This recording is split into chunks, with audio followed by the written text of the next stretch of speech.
Baik, assalamualaikum warahmatullahi wabarakatuh. Ah, Perkenalkan, nama saya Muhammad Rijal Saiful Wafa dengan NIM 10225060 dari kelas IF2A.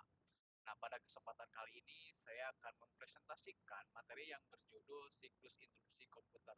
Nah, materi ini membahas mengenai pengertian instruksi, terus juga jenis-jenis instruksi, ah, tahapan siklus instruksi, serta ISR.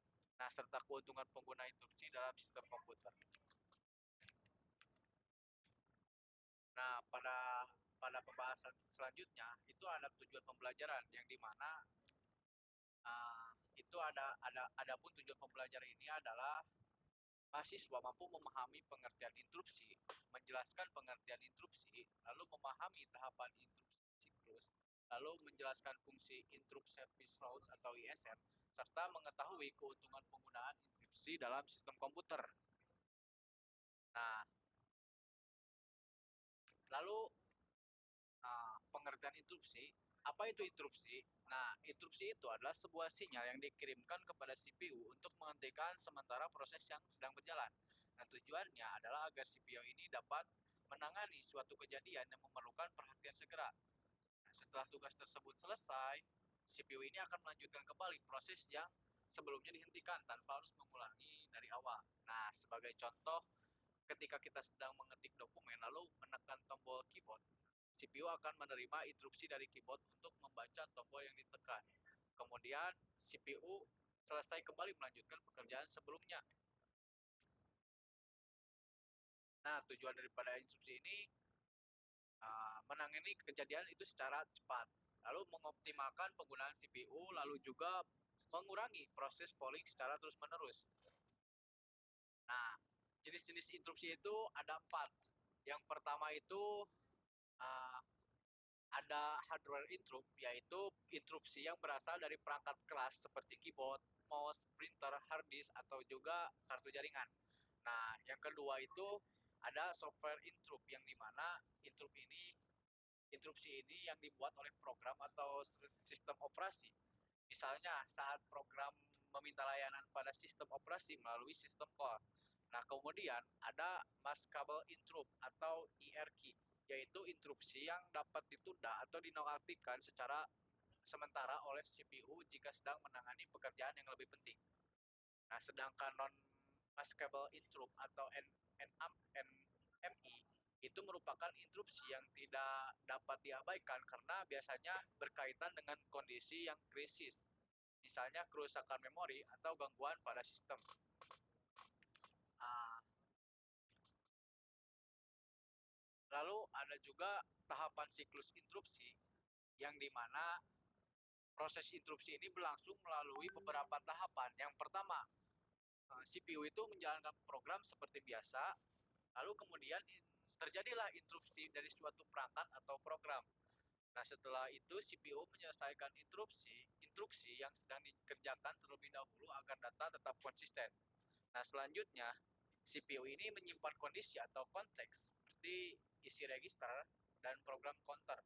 Nah, kemudian CPU ini menjalankan ISR atau Interrupt Service Routes untuk menangani interupsi tersebut. Setelah ISR selesai, kondisi CPU dikembalikan seperti semula. Nah, yang terakhir, CPU ini melanjutkan kembali program utama dari titik terakhir sebelum interupsi itu terjadi. Lalu uh, Interrupt Service Routine atau ISR itu adalah program khusus yang dijalankan ketika CPU itu menerima interupsi. Nah, tugas ISR sendiri adalah mengenali sumber interupsi, memproses atau menangani interupsi tersebut. Nah, kemudian status interupsi sehingga tidak diproses kembali. Setelah seluruh proses selesai, ISR itu mengembalikan kontrol kepada CPU sehingga program utama dapat berjalan kembali.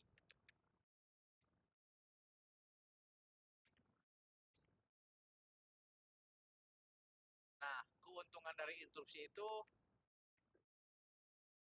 yang pertama, penggunaan interupsi memiliki banyak keuntungan.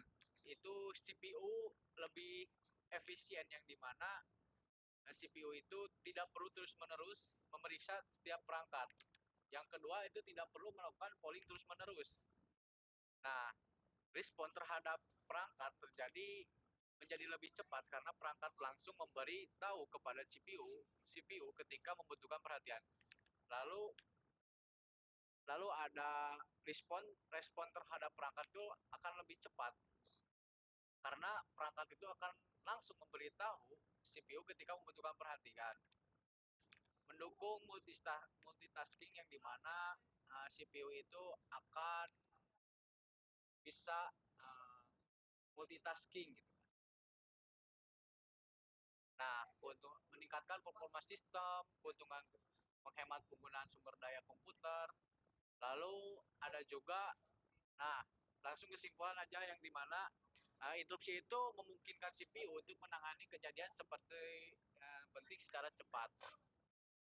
Proses ini menangani interupsi dilakukan melalui ISR atau interrupt service route. Kemudian setelah selesai CPU ini akan kembali melanjutkan program semula. Nah, dengan adanya mekanisme interupsi, sistem komputer akan menjadi lebih cepat, efisien, dan mampu merespon berbagai perangkat dengan lebih baik. Nah, demikianlah presentasi mengenai siklus interupsi komputer yang dapat saya sampaikan. Mohon maaf apabila masih terdapat kekurangan dalam penyampaian materi. Terima kasih atas perhatian Bapak dosen dan teman-teman semuanya yang telah menonton. Wassalamualaikum warahmatullahi wabarakatuh.